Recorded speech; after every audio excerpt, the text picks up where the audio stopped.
Wednesday's school walkouts remain a top topic on social media, and now students are looking forward to the march for our live rallies planned across the country on March 24th.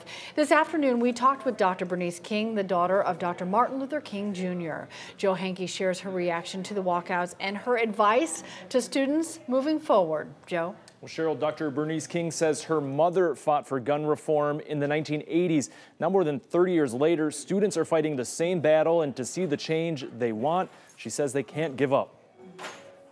Before Wednesday's walkouts at thousands of schools across the country, Bernice King tweeted to students, "Walk out well, be wise today.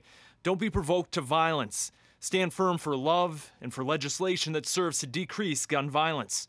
Today, her message to students is to keep working as they still have a long road ahead. What they're up against is monumental. It's a giant.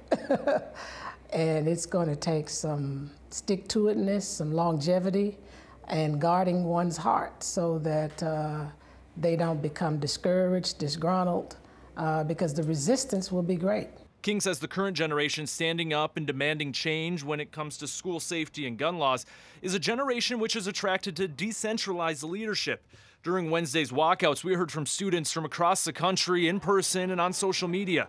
King says perhaps there are specific students leading this movement, which we have not seen yet, but having a designated leader such as her father during the civil rights movement could be a key to progress. I do think it's very critical that there is some form of a leadership protocol, even if you don't have one central face or voice, but determining which voice speaks to what, when, what area is going to be very critical. Next up during this student-led call for change is the March for Our Lives rally in Washington, D.C. on March 24th. King says she is hoping to be there to lend her support and let students know they are reflecting the legacy of Dr. Martin Luther King Jr. So that as this, process continues, that people stay in the right spirit and in the right heart.